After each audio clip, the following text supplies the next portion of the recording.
नमस्ते and hello everyone. स्वागत है आप सबका हमारे एजुकेशन चैनल दून जी के वैली में। आज है 27 अप्रैल 27 अप्रैल। तो आज की क्लास में हम टॉप 20 MCQs डिस्कस करेंगे रिगार्डिंग करंट अफेयर्स। चलिए आज की क्लास स्टार्ट करते हैं without wasting any time. Okay, question first ये आपसे कहता है the SAARC currency swap framework is intended primarily to, SAARC means South Asian Association for Regional Cooperation. SAARC मुद्रा स्वैप फ्रेमवर्क का मुख्य उद्देश्य है, ठीक है, ए है आपका promote common currency in South Asia, दक्षिण एशिया में एक साझा मुद्रा को बढ़ावा देना। बी कहता है provide short term foreign exchange liquidity support, अल्पकालिक विदेशी मुद्रा तरलता सहायता प्रदान करना। सी कहता है रिप्लेस IMF लैंडिंग, IMF के ऋण की जगह लेना। डी कहता है आपसे फाइनेंस इंफ्रास्ट्रक्चर प्रोजेक्ट्स, बुनियादी ढांचा परियोजनाओं को वित्त पोषित करना। देखिए जो करेंसी स्वैप फ्रेमवर्क है इसका जो एम है वो क्या है, अल्पकालिक विदेशी मुद्रा तरलता सहायता प्रदान करना। ऑप्शन बी इसके अंदर हमारा राइट आंसर होगा। अब इस करेंसी स्वैप फ्रेमवर्क काम कैसे करता है कि अगर आप इस ग्रुप के मेंबर हैं और अगर जैसे बैलेंस ऑफ पेमेंट क्राइसिस है तो आपको एक सेफ्टी नेट चाहिए, तो इंडिया एक विंडो वहाँ पे ऑफर करता है जिसमें आप अपनी जो आपकी घरेलू मुद्रा है, ठीक है, जो आपकी करेंसी है उससे आप 2 बिलियन US डॉलर, यूरो या 25,000 CR इंडियन रुपीस स्वैप कर सकते हैं, राइट। और ये फ्रेमवर्क कब से ऑपरेशनल है, ये सिंस 2012 से लागू है और इसको अभी 2024 से 2027 के लिए रिवाइज किया गया है, राइट। नेक्स्ट क्वेश्चन ये आपसे कहता है विच इंस्टीट्यूशन एडमिनिस्ट्रेट्स इंडियाज बायलेटरल और regional currency swap arrangements in many cases. कई मामलों में भारत की द्विपक्षीय या क्षेत्रीय मुद्रा विनिमय व्यवस्थाओं का प्रबंधन कौन सी संस्था करती है। ऑप्शन ए आपका फाइनेंस कमीशन, वित्त आयोग। बी आपका रिजर्व बैंक ऑफ इंडिया, भारतीय रिजर्व बैंक। सी आपका security exchange board of India, भारतीय प्रतिभूति और विनिमय बोर्ड। और डी आपका एग्जिम बैंक, जिसको आप एक्सपोर्ट इंपोर्ट बैंक कहते हैं। देखिए इस में जो आपका ऑप्शन बी है वो सही होगा। जो ये एडमिनिस्टर करता है काफ़ी केसेस में वो आपका reserve bank of India, right, भारतीय रिजर्व बैंक। तो ऑप्शन बी इसके अंदर हमारा राइट आंसर होगा। ओके, क्वेश्चन थर्ड ये आपसे कहता है which of the following may be considered components of a smart city ecosystem. निम्नलिखित में से किसे स्मार्ट सिटी इकोसिस्टम का घटक माना जा सकता है। तो पहला है आपका IoT सेंसर्स, जो आपके इंटरनेट ऑपरेटेड डिवाइसेस होते हैं। सेकंड हो गया आपका data driven traffic systems, data आधारित ट्रैफिक सिस्टम। थर्ड है आपका AI based utility management, AI आधारित यूटिलिटी प्रबंधन। फोर्थ है आपका मैनुअल सेंसस ऑपरेशंस ओनली, केवल मैनुअल जनगणना कार्य। देखिए जो उसका सही आंसर होगा वो होगा ऑप्शन ए 1 2 3, ठीक है। तो ये तो सारे स्मार्ट मूव्स हैं, तो मैनुअल हमें करना ही नहीं है जब आपने स्मार्ट सिटी बनानी है, राइट। तो जो मैनुअल जनगणना कार्य है ये कैंसिल आउट हो जाएगा और इसमें जो ऑप्शन ए है केवल पहला, दूसरा, तीसरा ये सही होगा। Option A is your right answer. Next question ये भी आपका करेंसी स्वैप फ्रेमवर्क से रिलेटेड है। ये कहता है कंसीडर द फॉलोइंग स्टेटमेंट्स, निम्नलिखित कथनों पर विचार करें। पहली स्टेटमेंट है आपकी the framework is operationalised by the ministry of external affairs in coordination with EXIM bank. इस फ्रेमवर्क को विदेशी मंत्रालय द्वारा एग्जिम बैंक के समन्वय से संचालित किया जाता है। सेकंड है आपका under this framework India recently approved a 30 billion rupees 3,000 crore withdrawal for the Maldives. इस फ्रेमवर्क के तहत भारत ने हाल में ही मालदीव के लिए 30 अरब रुपए, करीब 3,000 करोड़ रुपए की निकासी को मंजूरी दी है। Which of the statements given above are correct. ऊपर दिए गए कथनों में से कौन से सही हैं। ऑप्शन ए आपका पहला और दूसरा, बी कहता है खाली दूसरा, सी कहता है खाली पहला और डी कहता है कि दोनों ही नहीं। देखिए ये जो फ्रेमवर्क है इसको ऑप्शनलाइज कौन करता है, वो तो आपने देखा था कि RBI करता है, राइट। तो ये वाला ऑप्शन आपका कैंसिल आउट हो जाएगा।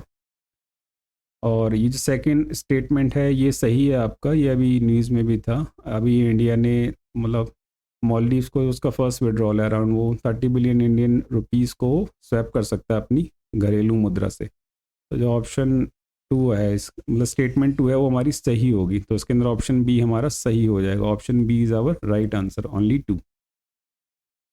ओके तो प्रेसिडेंट मोइजू ने जब अक्टूबर 2024 में विजिट किया था इंडिया, तो तब इस फैसिलिटी के ऊपर उन्होंने सहमति बनी थी। राइट। और अभी इन्होंने उनका फर्स्ट विड्रॉल हुआ है, करेंगे वो अप्रूव हुआ है, वो है आपका 30 बिलियन रुपीज़ का, करीब 3,000 करोड़ रुपए का। राइट, तो हमारा जो ऑप्शन स्टेटमेंट 2 है वो सही होगा। ओके, नेक्स्ट क्वेश्चन आपसे कहता है कंसीडर द एजेक plus initiative recently seen in the news. हाल में खबरों में रही एजेक प्लस पहल पर विचार करें। ए है आपका new military alliance between ASEAN and India, ASEAN और भारत के बीच एक नया सैन्य गठबंधन। बी है आपका expanded Asian zero emission community focusing on decarbonisation, मतलब कार्बन एमिशंस को रिड्यूस करना। एक विस्तृत एशियाई शून्य उत्सर्जन समुदाय जिसका मुख्य ध्यान डीकार्बनाइजेशन पर है। सी है आपका trade agreement replacing the RCEP for south Asian Nations, regional corporation for economic partnership. दक्षिण एशियाई देशों के लिए RCEP की जगह लेने वाला एक व्यापार समझौता। और डी है आपका satellite based disaster warning system for the Pacific, प्रशांत क्षेत्र के लिए उपग्रह आधारित आपदा चेतावनी प्रणाली। देखिए एजैक है, एजैक की फुल फॉर्म ही है Asian zero emission community and focusing on decarbonisation. एक और चीज़ है, अभी एक हाल में एक ऑनलाइन सबमिट हुआ था, ठीक है। तो चलिए पहले इसका हम ऑप्शन बी करेक्ट कर लेते हैं।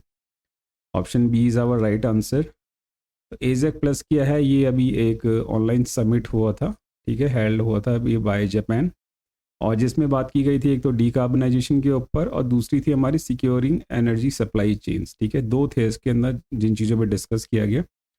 अमिड जियो पॉलिटिकल टेंशन अभी आप देख रहे हैं कि स्टेट ऑफ हॉर्मुज पे कैसे वायलेंट कंडीशंस हैं वहाँ पे।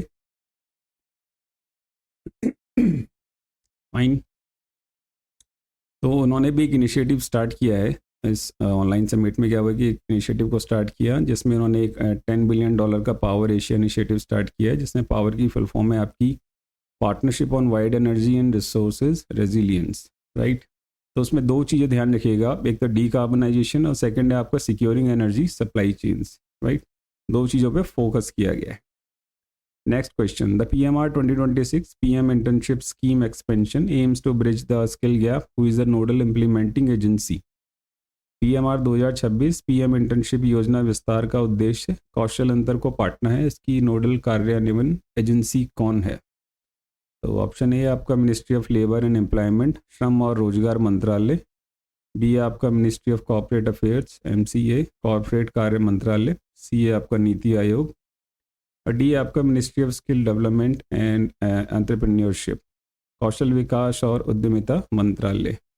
तो जो उसका राइट आंसर होगा, जो इसकी नोडल इम्प्लीमेंटिंग एजेंसी है वो कौन है आपकी MCA, कॉर्पोरेट कार्य मंत्रालय। Option B is our right answer.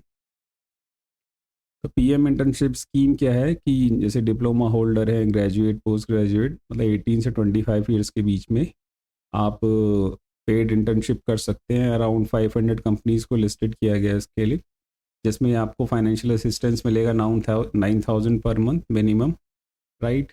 और जितने भी सेक्टर्स अवेलेबल हैं, मतलब ठीक है, काफ़ी सारे डाइवर्स सेक्टर्स हैं जिनमें जाके आप पेड इंटर्नशिप कर सकते हैं। ओके, तो जो इसकी नोडल इम्प्लीमेंटिंग एजेंसी है वो कौन सी है आपकी MCA, ministry of corporate affairs. Next question, consider the following statements regarding the right to cool debate in India 2026। भारत में राइट टू कूल, ठंडा रहने के अधिकार पर चल रही बहस 2026 के संबंध में निम्नलिखित कथनों पर विचार करें। तो पहला कथन है आपका, it's being argued as an extension of the right to life under article 21। इसे अनुच्छेद 21 के तहत जीवन के अधिकार के विस्तार के रूप में प्रस्तुत किया जा रहा है। सेकंड कथन है आपका, statement the national disaster management act currently list heat waves as an notified national disaster. राष्ट्रीय आपदा प्रबंधन अधिनियम के में वर्तमान में लू को एक अधिसूचित राष्ट्रीय आपदा के रूप में सूचीबद्ध किया गया है। थर्ड स्टेटमेंट है आपकी, the heat index accounts for the both temperature and humidity. Heat index में तापमान और आर्द्रता दोनों को ध्यान में रखा जाता है। तो आपने बताना है कि इनमें कौन सा स्टेटमेंट या कथन सही है। ए कहता है आपसे पहला और दूसरा, बी कहता है आपका पहला और तीसरा, सी कहता है खाली तीसरा, और डी कहता है कि तीनों ही कथन आपके सही हैं। तो आपने बताना है कौन सा होगा। तो मैं थोड़ा आपको इंट्रोडक्शन दे देता हूँ उसमें। देखिए अभी ये अभी एक इमर्जिंग लीगल और एक सोशल कंसेप्ट है इंडिया के अंदर, राइट टू कूल, मतलब ठंडा रहने का अधिकार। अब जैसे क्या है कि आपने आर्टिकल 21 आपको बताया, ठीक है, राइट टू लाइफ है। इसमें क्या किया है कि जैसे आपके जो स्पेशली आउटडोर वर्कर्स हैं, अभी आप देख रहे होंगे जो कंडीशंस हैं, आउटडोर कंडीशंस है, काफ़ी ज़्यादा गर्मी हो रही है, ठीक है, राइट ना। तो उनसे अपने सिटीजन्स को प्रोटेक्ट करने के लिए स्पेशली जो आउटडोर वर्कर्स हैं फ्रॉम एक्सट्रीम हीट, तो ये कॉल करता है कि स्टेट मैंडेट एक्सेस हो, मतलब कि राज्य द्वारा अनिवार्य रूप से कूलिंग सेंटर जगह हों ठंडक देने वाली, ठीक है, कि ऐसे कूलिंग सेंटर्स बने हो कि जहाँ पे जैसे आप काम कर रहे हो तो वहाँ पे जाके आप अपना बॉडी टेम्परेचर कम कर सकते हैं, ठीक है, आपको हीट स्ट्रोक ना हो जाए। पानी अवेलेबल हो आपके लिए, कि ऐसा ना हो कि क्योंकि जितनी गर्मी होगी आपको उतना ज़्यादा एवेपोरेशन होगा, पानी ज़्यादा निकलेगा तो आपको पानी की भी ज़रूरत पड़ेगी, डिहाइड्रेशन ना हो जाए, ठीक है। और पेड हीट लीव भी हो, मतलब कि ये भी बोला गया है कि सवेतन छुट्टी भी दी जाए, ऐसा नहीं है कि भाई कितनी भी गर्मी हो तो आप आके काम करें, राइट। तो अभी इस पे मतलब इट इज़ बीइंग आर्ग्यूड, ठीक है, इस पे अभी बहस चल रही है, ओके। और दूसरी हम बात करें तो ये लिस्टेड नहीं है, ठीक है, आप ये ध्यान रखिएगा कि नेशनल जो डिजास्टर मैनेजमेंट एक्ट है उसके अंडर अभी ये लिस्टेड नहीं है। इसके ऊपर काफ़ी बहस हुई थी बट इसको लिस्टेड नहीं हुआ है। आइए कि स्टेट लेवल पे आपको कंपनसेशन एग्जिस्ट करता है, मतलब इसके लिए मुआवजे की व्यवस्था मौजूद है राज्य स्तर पर, राइट। तो आपको मुआवजा मिल सकता है एट स्टेट लेवल, बट ये अभी भी लिस्टेड नहीं है। और अगर हम बात करें हीट इंडेक्स की, तो हीट इंडेक्स क्या होता है कि इसको बोला जाता है एपेरेंट टेम्परेचर, मतलब आभासी तापमान। कई बार क्या होता है ना कि जैसे टेम्परेचर होगा 25 डिग्री या 27 डिग्री सेल्सियस, लेकिन ह्यूमिडिटी ज़्यादा आएगी तो आपको लगेगा कि 35 डिग्री हो रहा है, 37 डिग्री होता है, मतलब वो जो आपको एक फील्ड टेम्परेचर होता है वो नॉर्मल से भी ज़्यादा लगता है। यानी जब आपकी जो रिलेटिव ह्यूमिडिटी हो कंबाइंड हो जाती है एयर टेम्परेचर के साथ, तो जो टेम्परेचर है मतलब जितना होता है उससे भी ज़्यादा फील होता है, ठीक है, राइट ना। फील्ड टेम्परेचर बोलते हैं इसको। और रिलेटिव ह्यूमिडिटी क्या होती है कि मतलब जो आपका एक एयर वॉल्यूम है उसके अंदर अभी वाटर वेपर्स कितना, मॉइस्चर कितना है, and it is divided by उस एयर वॉल्यूम पे कितना मैक्सिमम वो वाटर वेपर्स या मॉइस्चर उसको कंटेंट कर सकती है, राइट। तो एक वो रेशो निकालते हैं और आपको पता है कि जब रिलेटिव ह्यूमिडिटी 100% हो जाती है तो आपका कंडेंसेशन स्टार्ट हो जाता है, मतलब फिर वो फॉग बन जाएगा या रेन हो जाएगी फिर, ठीक है, राइट। तो जो इसके अंदर पहला स्टेटमेंट है, राइट, कि इट इज़ बीइंग आर्ग्यूड, तो ये सही है, ओके, इस पर भी चल रही है बहस। दूसरा है कि ये अभी लिस्टेड नहीं है, और जो आपका हीट इंडेक्स होता है उसमें टेम्परेचर और ह्यूमिडिटी दोनों ही काउंट होते हैं, राइट। तो उसके अंदर जो ऑप्शन बी है आपका वो सही हो जाएगा, फर्स्ट एंड थर्ड, पहला और तीसरा है जो आपका वो सही होंगे, तो ऑप्शन बी आपका राइट आंसर है, option B is your right answer. Okay, next question, what is Pragya, recently launch in April 2026। Pragya क्या है जिसे हाल में ही अप्रैल 2026 में लॉन्च किया गया है। तो ऑप्शन ए आपका India's first indigenous large language model for judiciary, न्यायपालिका के लिए भारत का पहला स्वदेशी लार्ज लैंग्वेज मॉडल। बी है आपका an AI powered satellite imaging system for border management and counter terrorism operations, सीमा प्रबंधन और आतंकवाद रोधी अभियानों के लिए एआई संचालित उपग्रह इमेजिंग प्रणाली। सी है आपका a deep sea exploration vehicle for the Samudrayaan mission, Samudrayaan mission के लिए गहरे समुद्र की खोज करने वाला एक वाहन। और डी है आपका new stealth frigate of the Indian navy, भारतीय नौसेना का एक नया स्टेल्थ फ्रिगेट, ओके। जो इसका राइट आंसर होगा, प्रज्ञा क्या है, प्रज्ञा आपका एक AI powered satellite imaging system है जो आपके बॉर्डर मैनेजमेंट और काउंटर टेररिज्म ऑपरेशंस में हेल्प करता है, राइट। और ये इंडिजीनियस है, इसके ध्यान रखिएगा कि इसको डीआरडीओ ने बनाया है, राइट। अगर क्वेश्चन आपसे पूछा जाता है कि किसने इसको डेवलप किया है, तो डीआरडीओ ने किया है और ये इंडिजीनियस है। अब कई बार क्या होता है कि डिफेंस सेक्टर के अंदर आपके जो फॉरेन कमर्शियल सैटेलाइट होते हैं, राइट ना, उनमें आपको काफ़ी डिपेंड रहना पड़ता है, राइट। तो एक इनिशिएटिव है कि चलो अब चीज़ें मेड इन इंडिया की जाए, मेक इन इंडिया, राइट। तो जो इसका ऑप्शन बी होगा वो सही होगा, सीमा प्रबंधन और आतंकवादी रोधी अभियानों के लिए एआई संचालित उपग्रह इमेजिंग प्रणाली। Next question, the athletics integrity unit has placed India in the highest doping risk category, the AIU is an independent body under. Athletics integrity unit ने भारत को सर्वाधिक डोपिंग डोपिंग जोखिम श्रेणी में रखा है। एआईयू किसके अंतर्गत एक स्वतंत्र निकाय है। डोपिंग मतलब जैसे अपनी परफॉर्मेंस को बूस्ट करने के लिए ड्रग्स वगैरह ले लेते हैं प्लेयर, वो नो जो बैन होती है, मतलब तो उसको डोपिंग बोला जाता है। तो आपने बताना है कि जो एआईयू है ये किसके अंडर है, राइट। तो ऑप्शन ए आपका वर्ल्ड एंटी डोपिंग एजेंसी, वाडा जिसको आप कहते हैं, विश्व डोपिंग रोधी एजेंसी। बी है आपका इंटरनेशनल ओलंपिक कमेटी, अंतर्राष्ट्रीय ओलंपिक समिति। सी है आपका वर्ल्ड एथलेटिक्स विश्व एथलेटिक्स, और डी आपका ministry of youth affairs and sports. तो जो इसका सही आंसर होगा वो होगा वर्ल्ड एथलेटिक्स। ये AIU एक इंडिपेंडेंट बॉडी है जो आपके विश्व एथलेटिक्स के अंडर आती है, राइट। और इसका काम ये है कि मतलब इंडिपेंडेंटली काम करती है, जो भी इंटीग्रिटी इश्यूज है खास जैसे एंटी डोपिंग वगैरह हो गया, राइट ना। तो ये आपकी किसके अंडर आती है? वर्ल्ड एथलेटिक्स के अंदर। Next question, in the context of 2026 heat wave what does the term wet bulb temperature signify. तो हमारी पहली क्लास से ही हम हीट वेव के ऊपर काफ़ी ज़्यादा क्वेश्चन कर रहे हैं, राइट। तो आज की क्लास में भी है ये हीट वेव का। 2026 की लू के संदर्भ में वेट बल्ब तापमान शब्द का क्या अर्थ है? तो ऑप्शन है आपका the lowest temperature reachable purely by purely evaporating cooling, पूरी तरह से वाष्पीकरण द्वारा शीतलन से प्राप्त होने वाला न्यूनतम तापमान। बी होता the temperature of the soil at 1 metre depth, 1 metre की गहराई पर मिट्टी का तापमान। सी कहता है the maximum temperature recorded in a dry desert environment, किसी शुष्क रेगिस्तानी वातावरण में दर्ज किया गया अधिकतम तापमान। डी कहता है measure of solar radiation intensity on urban surfaces, शहरी सतहों पर सौर विकिरण की तीव्रता का एक माप। देखिए जो वेट बल्ब टेम्परेचर होता है ये क्या है कि lowest temperature reachable by purely evaporating cooling, ठीक है। जो इसका ऑप्शन ही होगा वो सही आंसर होगा। अब जैसे गर्मी होती है तो एवेपरेशन होता है, पर्सपिरेशन जिसको आप बोलते हैं, यानी कि आपके जो स्वेट ग्लैंड से उससे स्वेट निकलता है आपका, और इससे क्या होता है कि आप जो ह्यूमन बॉडी टेम्परेचर होता है आप उसको कंट्रोल कर सकते हैं, राइट। एक नेचुरल तरीका, ठीक है। पसीना आया और पसीना फिर जब वो वेपराइज होगा तो जो आसपास की हीट है उसको एब्जॉर्ब कर लेता है, बदले में वो ठंडक देता है आपको, राइट।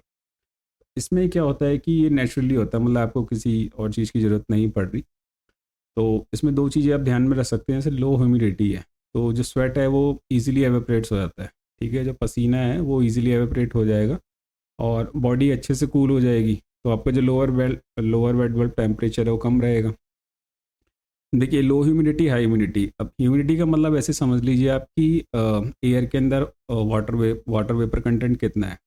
तो लो ह्यूमिडिटी से सपोज कीजिए कि एक आपके पास कपड़ा है, ठीक है, वो सूखा हुआ है, अगर आप उसे बाल्टी में डिप करेंगे तो वो ज़्यादा पानी एब्जॉर्ब करेगा। फिर उसी जब कपड़े को आप गीला करके बाल्टी के अंदर दोबारा डालेंगे पानी से भरी हुई तो कम पानी को एब्जॉर्ब करेगा क्योंकि वो ऑलरेडी वेट है, राइट। तो वैसी हाई ह्यूमिडिटी होती है। अब जब एयर ड्राई नहीं है, उसके अंदर ऑलरेडी मॉइस्चर है, तो क्या होगा कि जो आपका स्वेट होगा वो डज नॉट, वो मतलब ईजिली एवेपरेट नहीं होगा, ठीक है, और बॉडी को ठंडा होने में दिक्कत होगी। तो जो आपका वेट बल्ब टेम्परेचर है वो बढ़ जाएगा, ओके। तो ये ना काफ़ी क्रिटिकल होता है वेट बल्ब टेम्परेचर। उसकी जो थ्रेश होल्ड है, मतलब एक लिमिट है, वो 35 डिग्री सेल्सियस मानी गई है। उसके बाद क्या होता है कि इस लिमिट के बाद अब अपने आप जो ह्यूमन बॉडी है वो अपने आप को खुद से ठंडा नहीं कर सकती इस एवोपरेशन या पर्सपिरेशन के द्वारा, राइट। तो ये काफ़ी क्रिटिकल होता है। उसके बाद फिर आपको जैसे ठंडी पट्टी या कोई ऐसे अलग तरीके से अपने अपने बॉडी टेम्परेचर को कम करना पड़ेगा, right. Next question, India's bioeconomy report 2026 suggests the sector has crossed $150 billion. Which of the following are components of the bioeconomy? Bharat की बायो इकोनॉमी रिपोर्ट 2026 के अनुसार इस क्षेत्र ने $150 बिलियन का आंकड़ा पार कर लिया। निम्नलिखित में से कौन से बायो इकोनॉमी के घटक हैं? तो पहला है आपका बायो फार्मा, सेकंड है आपका बायो एग्रीकल्चर, थर्ड है आपका बायो इंडस्ट्रियल, बायो प्लास्टिक या बायोफ्यूल्स होते हैं, फोर है आपका बायो आईटी, बायो इन्फॉर्मेटिक्स, ठीक है। Bio pharma, bio agriculture, bio industrial और बायो आईटी। तो सिलेक्ट द करेक्ट कोड, तीन में से कौन से सही हैं? ए कहता है कि पहला दूसरा तीसरा, बी कहता है दूसरा तीसरा चौथा, सी कहता है कि पहला और तीसरा, डी कहता है कि चारों ही सही है।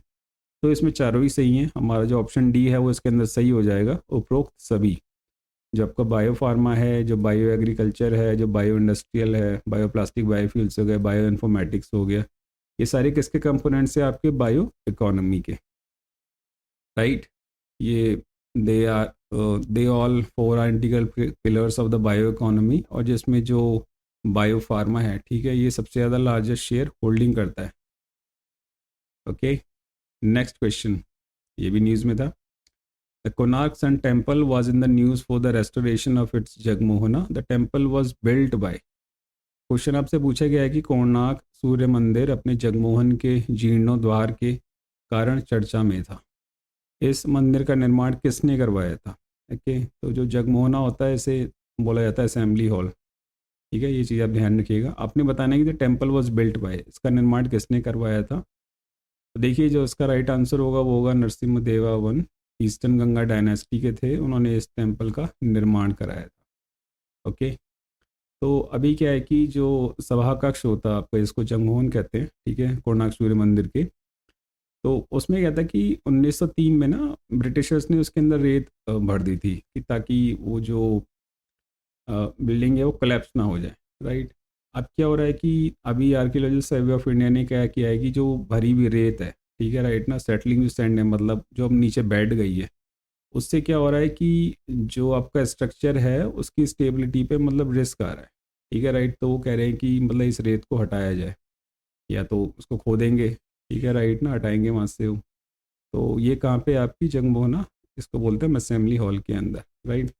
तो ये तो खैर उसका था। हम जो क्वेश्चन था वो ये था कि किसने बिल्ड किया था, तो कोणार्क सन टेम्पल को बिल्ड किया था किंग नरसिम्हा देव वन ने, जो ईस्टर्न गंगा डायनेस्टी के थे, अराउंड 125 1250 सीई में, 13वीं सेंचुरी के अंदर। और जो कोणार्क टेम्पल है वो आपका एक वर्ल्ड हेरिटेज साइट है उड़ीसा के अंदर, और एक कलिंगा स्टाइल आर्किटेक्चर है जिसमें जो सूर्य देव का रथ है, मतलब जो उसका शेप है, जो उसका डिज़ाइन है, वो सूर्य देव के चैरियट की तरह, उनके रथ की तरह है। ठीक है, राइट, एक बहुत ही विशाल कोलोजल और इंट्रिकेटली कार्व्ड, ठीक है, बारीक नक्काशीदारी रथ के रूप में डिज़ाइन किया गया है।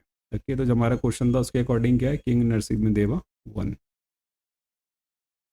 Next question. The IUDX Intelligent Universal Data Exchange Platform, operational in 55 Indian cities, is an initiative of IUDX Intelligent Universal Data Exchange Platform, जो भारत के 55 शहरों में संचालित है, किसकी पहल है?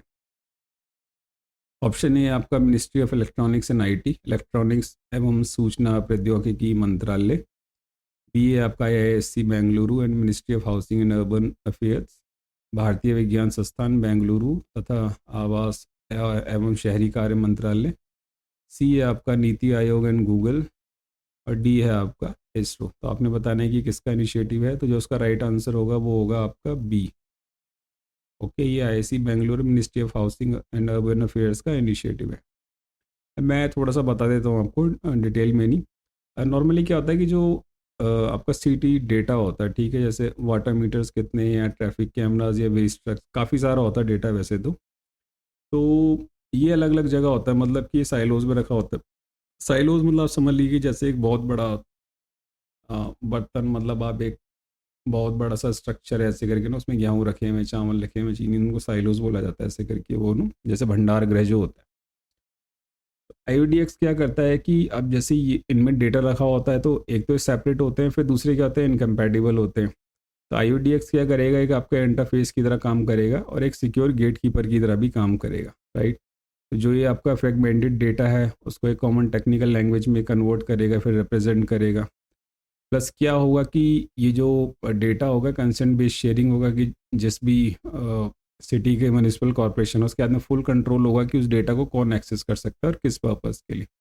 प्लस क्या होगा कि इसमें सिक्योरिटी एंड प्राइवेसी का पूरा ध्यान रखा जाएगा, कि मतलब ये नॉन पर्सनल डेटा पे होगा, कि इसमें आपकी पर्सनल डिटेल्स वगैरह पूरी वो क्या होंगी, इनक्रिप्टेड होंगी। ठीक है, राइट। बाकी जो नॉन पर्सनल डेटा होगा वो सारा जो फोकस होगा उसी के ऊपर होगा, राइट। तो ये थोड़ा इंट्रोडक्शन पार्ट था इसका। तो जो इसका सही ऑप्शन होगा वो होगा आपका ऑप्शन बी, राइट। क्वेश्चन 14 ये आपसे कहता है which country recently passed a law blocking cigarette sales to any generation born after 2008। हाल में ही किस देश ने 2008 के बाद पैदा हुई किसी भी पीढ़ी को सिगरेट बेचने पर रोक लगाने वाला कानून पारित किया है? ओके, ए कहता है कि ए न्यूजीलैंड, बी कहता है यूनाइटेड किंगडम, सी कहता है कनाडा, और डी कहता है आपका नॉर्वे। ये भी अभी न्यूज़ में था, तो जो उसका सही ऑप्शन है वो आपका ऑप्शन बी, यूनाइटेड किंगडम ने ये लॉ पास किया है, राइट। तो मतलब ये लॉ पहले भी आया था, इसको दोबारा इंट्रोडक्शन और मतलब रिवाइज किया गया। ओके, राइट ना। तो ये क्या है कि एक टबैको एंड वेब्स बिल है। इसमें क्या होगा कि जो भी मतलब 1 जनवरी 2009 के बाद, मतलब 2008 के बाद जो पैदा हुए हैं उनको ये सेल नहीं किया जाएगा, ठीक है। और जो लेजिस्लेशन है कहता है कि जो हमारी जनरेशन हो वो स्मोक फ्री जनरेशन हो।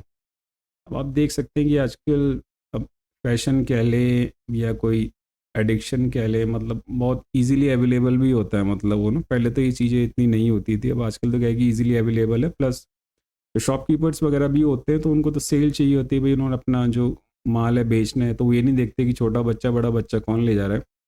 और काफ़ी घर वाले भी होते हैं कि वो इस चीज़ को नहीं जानते कि अपने छोटे बच्चों को ये चीज़ खरीदने के लिए भेजते हैं।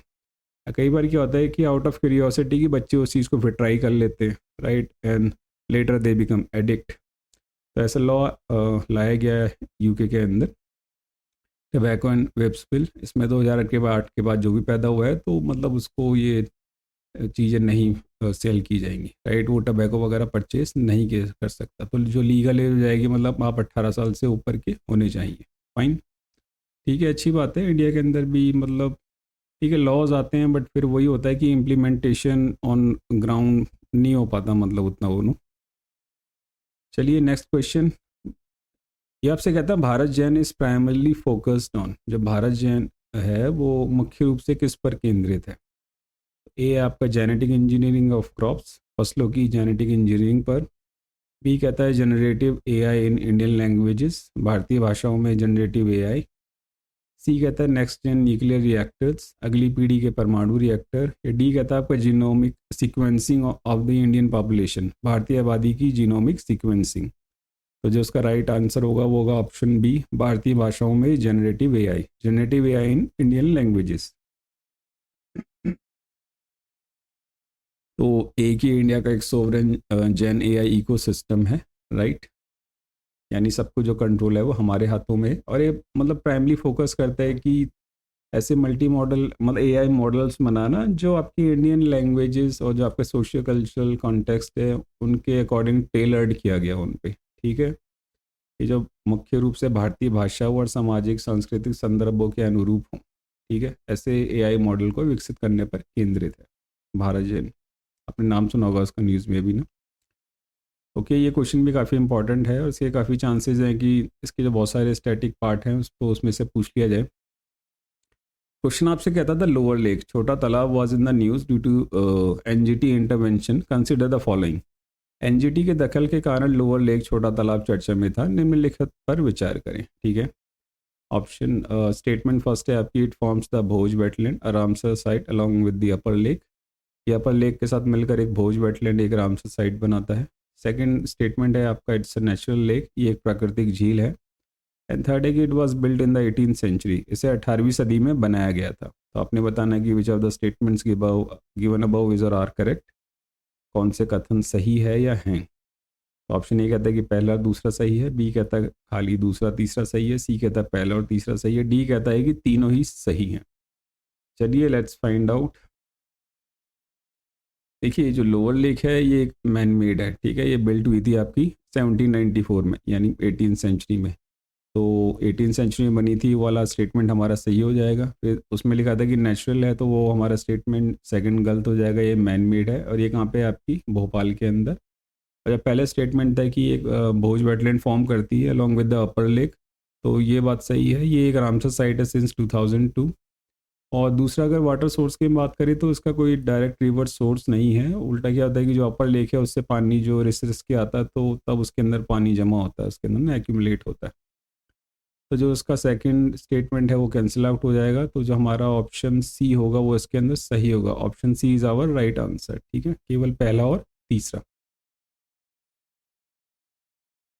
ओके, नेक्स्ट 17 में कहता है कि the Limnonectes Moti Jheel recently discovered in April 2026 is a species of. Limnonectes Moti Jheel जिसकी हाल में ही अप्रैल 2026 में खोज की गई थी, किस चीज़ की एक प्रजाति है?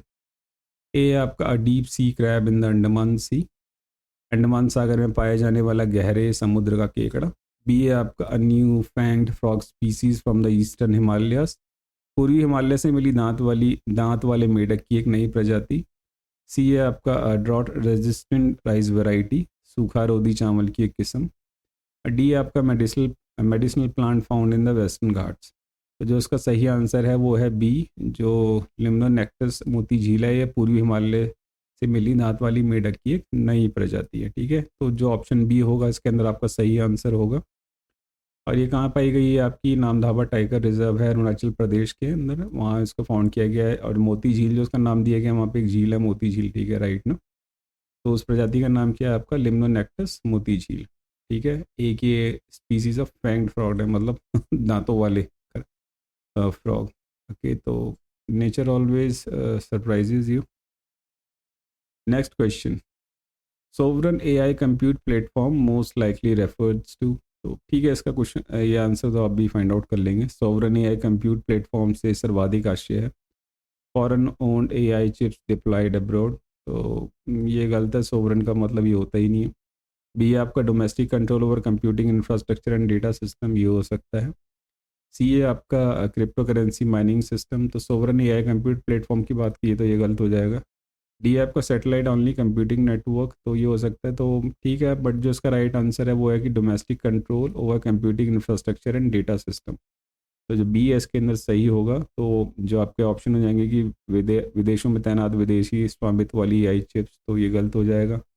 कंप्यूटिंग अवसंरचना तथा डेटा प्रणालियों पर घरेलू नियंत्रण, ये सही हो जाएगा। क्रिप्टो करेंसी माइनिंग प्रणाली गलत है। केवल उपग्रह आधारित कंप्यूटर नेटवर्क, ये भी गलत है। जो ऑप्शन बी है इसके अंदर आपका सही आंसर होगा। फाइन। नेक्स्ट क्वेश्चन, ये भी आपका इसी से रिलेटेड है। Regarding the sovereign AI compute platform deal sign in April 2026 which entities are involve. April 2026 में हस्ताक्षरित सॉवरन एआई कंप्यूट प्लेटफॉर्म समझौते के संबंध में इनमें कौन कौन सी संस्थाएं शामिल हैं? तो पहली है आपकी भारत जन टेक्नोलॉजी फाउंडेशन, अभी देखा था हमने। सेकंड है आपकी L&T Larsen and Toubro semiconductor technologies. और थर्ड है आपकी सीडेक। तो आपने बताने की कौन कौन सी एंटिटीज़ इन्वॉल्व हैं। तो ऑप्शन ए कहता है कि पहली और दूसरी, बी कहता है दूसरी और तीसरी, सी कहता है पहली और तीसरी, और डी कहता है आपकी पहली, दूसरी और तीसरी। देखिए, इनमें जो एंटिटीज़ इन्वॉल्व हैं ये दो तो है, ठीक है, भारत जन टेक्नोलॉजी फाउंडेशन और L&T सेमीकंडक्टर टेक्नोलॉजीज, और एक व्योमा करके वो भी है। सीडेक नहीं है इसके अंदर। ठीक है, सीडेक कैंसिल आउट हो जाएगा हमारा। तो जो ऑप्शन ए है, ऑप्शन ए इसके अंदर सही होगा, केवल पहला और दूसरा। Right, option A is our right answer. तो उसमें कौन कौन सी है? एक तो आपकी भारत जैन हो गई, फिर लार्सन टूब्रोस की सेमीकंडक्टर एंड व्योमा। ठीक है, राइट। इन्होंने एक MOU साइन किया है और to end to end sovereign AI stack के लिए। Okay, last question, constitutional morality is not a natural sentiment and has to be cultivated. This idea is associated with. संवैधानिक नैतिकता कोई स्वाभाविक भावना नहीं है बल्कि इसे विकसित करना पड़ता है। ये विचार किससे जुड़ा है? तो किसने कथन कहा? BR अम्बेडकर, बी कहता है गांधी, महात्मा गांधी जी, सी नेहरू, और डी है आपका पटेल, सरदार वल्लभ भाई पटेल। राइट, ये थोड़ा सा शॉर्ट फॉर्म में हो गया। ठीक, तो जो उसका राइट आंसर होगा वो होगा BR अम्बेडकर। ये कथन किससे रिलेटेड है आपका? BR अम्बेडकर से। उन्होंने कहा था कि जो संवैधानिक नैतिकता है कोई स्वाभाविक भावना नहीं है बल्कि इसे विकसित करना पड़ता है। राइट, तो ये हो गया आज के आपके 20 MCQs, और ये क्वेश्चन आपके लिए है, आपको इसका आंसर देना है। राइट, आप कमेंट सेक्शन में इसका आंसर लिखिएगा। DeepSeek 4 is recently discussed high parameter AI model from. DeepSeek 4 हाल में ही चर्चा में रहा एक हाई पैरामीटर AI मॉडल है जो निम्नलिखित में से किस देश का है? ठीक है, राइट। तो आपने बताना है ए USA का, बी है इंडिया, सी है चाइना, और डी है आपका जापान। तो प्लीज़ आप इसका आंसर कमेंट सेक्शन में लिखिएगा। So that is for the day guys. आप please hit the like button और हमारे चैनल को प्लीज़ सब्सक्राइब करें और इस वीडियो को शेयर करें बाकी अदर एस्पिरेंट्स के साथ। प्लस आपके जो भी फीडबैक, सजेशंस या डाउट्स हैं, हमें कमेंट सेक्शन में ज़रूर लिखें। और हमारा चैनल है दून GK वैली, इंस्टा पे जाके आप इसको फॉलो कर सकते हैं।